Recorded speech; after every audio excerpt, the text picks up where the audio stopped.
Olá pessoal, aqui é a Bárbara Centelhas da Agrimet. Estamos de volta agora com a nossa versão mensal do ClimaCast para tratar de quais são as projeções climáticas daqui para frente, principalmente para o próximo mês, e como que os fenômenos como a Laninha vão se comportar e podem impactar o estado do Rio Grande do Sul.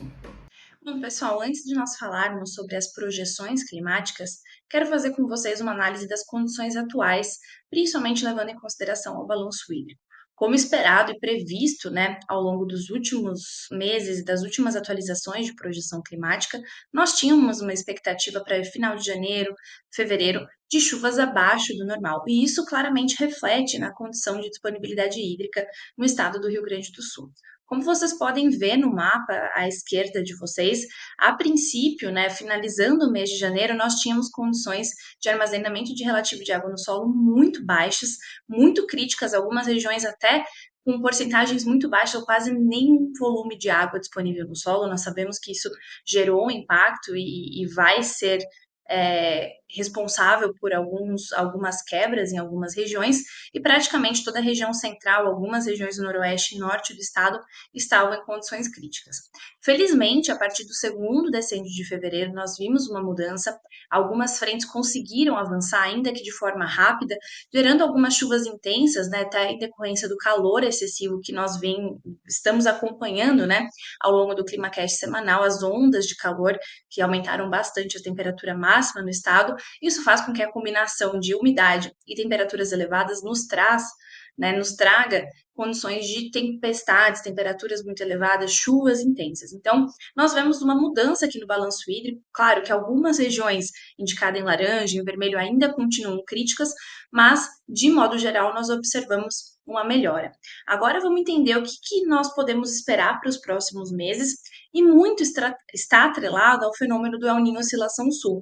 Até pegar aqui para apontar para vocês, a gente já falou bastante desse fenômeno, e ele tem uma influência muito grande no estado do Rio Grande do Sul, por isso que nós monitoramos tão intensamente e com tanto cuidado esse tipo de fenômeno climático que acontece lá no Pacífico Equatorial, mas tem um impacto direto nas chuvas, principalmente no sul do país. Se vocês lembrarem, no mês passado nós tínhamos atualização do consolidado dessa alteração da temperatura da superfície do mar, o que se caracteriza esse fenômeno, até outubro, novembro, dezembro, em menos 0,4. Ou seja, as águas estavam ficando cada vez mais frias, mas ainda distante ou ainda não o suficiente para classificar essa condição de laninha. A partir de novembro, dezembro e janeiro, nós tivemos essa alteração para menos meio, então está menos meio grau abaixo da média. Isso para nós pode ser um indício do início de uma laninha, ou seja, as águas no Pacífico Equatorial estão frias, mas relembrando e sempre batendo nessa tecla que para esse fenômeno se configurar, é necessário que ele perdure por 5 trimestres móveis. Tanto que vocês olham aqui que o NOAA, que é a agência que gera essas informações para nós, nem pintou o menos meio em azul, porque ainda não se configurou essa condição. Para nós, agora, o que importa é saber, será que isso vai perdurar ou não? Se a gente for olhar aqui, no dia 17 de fevereiro, nós temos um raio-x de como que está a anomalia da temperatura da superfície do mar, é a atualização mais recente. Nós vemos que as águas do Pacífico Equatorial ainda estão um pouco frias, mas aqui nessa região que eu estou indicando, já houve uma mudança significativa, inclusive em relação ao início do mês. Então, as águas quentes estão dominando mais a região e, consequentemente, nós vemos esse padrão. Então, lá em novembro, as águas começaram a esfriar com bastante intensidade, permaneceram mais estáveis ali durante dezembro até o finalzinho de janeiro, e a partir agora de fevereiro a gente está vendo um ligeiro, mas significativo aumento da temperatura. Ainda estamos com a água mais fria do que a média, mas nós temos um indício de que talvez essa laninha não perdure, porque as águas quentes voltaram a estar presentes. E quando nós olhamos os modelos de projeção a mais longo prazo, nós vemos exatamente isso. Esse modelo aqui da esquerda é o modelo americano, o aqui da direita é o modelo europeu, e os dois nos indicam esse cenário, de que possivelmente o janeiro e fevereiro fiquem abaixo do menos meio. Você vê aqui que eles tracejam uma linha indicando onde está o menos meio e o mais meio. Então, muito provavelmente, janeiro e fevereiro nós temos esse cenário, mas a partir de março a condição já volta a uma neutralidade, tá? A gente vê essa mesma tendência aqui no ECMWF, eles não trazem o limiar do meio e do menos meio, mas a gente sabe que é mais ou menos por aqui. Então, um janeiro, fevereiro com uma anomalia mais intensa e depois uma tendência de avanço para a normalidade, desculpa, neutralidade. E um ponto importante que eu queria trazer para vocês é que neutralidade não é normalidade, né? Neutralidade em relação a esse fenômeno. No entanto, nós sabemos que neutralidade no estado do Rio Grande do Sul também é um pouco complexo, porque a gente fica muito à mercê de frentes frias ou as outras condições, a gente não tem um cenário muito claro do que é essa neutralidade. Quanto que numa laninha, apesar de ser um cenário negativo, nós sabemos o que esperar, e um El Niño a gente sabe que tem chuvas aí acima da média. Então a expectativa agora é que a partir agora do outono para o inverno se caminhe para uma condição de neutra e que a laninha não se configure. Bom, e o que a gente pode esperar em relação à projeção climática mensal, olhando para o mês de março, principalmente?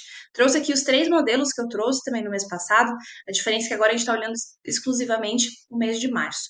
E focando, claro, no estado do Rio Grande do Sul. Nós vemos que para o modelo do INMET, o modelo nacional do Instituto Nacional de Meteorologia, nós temos aí um cenário de chuvas predominantemente dentro da normalidade, principalmente no sul, leste e noroeste do estado. A faixa mais oeste do estado do Rio Grande do Sul pode apresentar chuvas abaixo do normal e algumas regiões aqui o modelo indica até em azul possibilidade de chuvas acima do normal.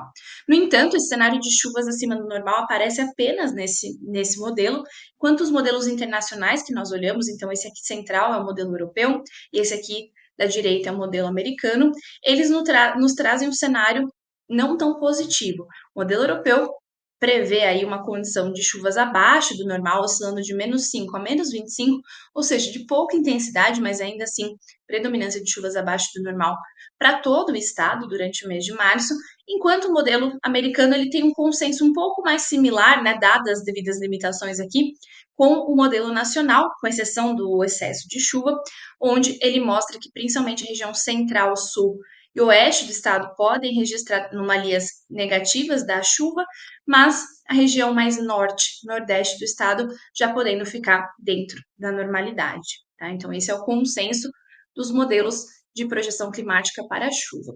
Quando nós olhamos a temperatura também focando aqui no estado do Rio Grande do Sul, o consenso é um pouco maior entre os 3 modelos.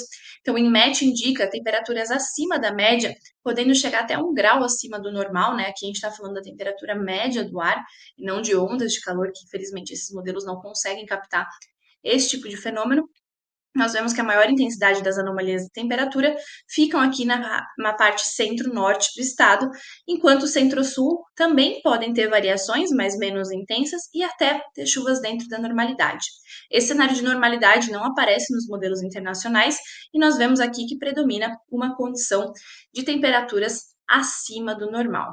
Aqui no modelo europeu, nos trazendo oscilações de meio a 1 grau Celsius, e no modelo americano também de meio a 1 grau Celsius. Então, apesar de março já ser uma época do ano para a região do sul, que as temperaturas começam a ficar ligeiramente mais baixas, a gente está entrando no outono, né, tanto meteorológico quanto agrícola, nós vamos avançar para a condição de outono, a gente sabe que isso tem uma mudança drástica nas temperaturas, mas, a princípio, essas temperaturas ainda vão ficar levemente acima do normal. É isso, pessoal. Desejo a todos um excelente mês. Nós nos vemos no mês que vem para mais uma atualização das projeções climáticas. Até lá!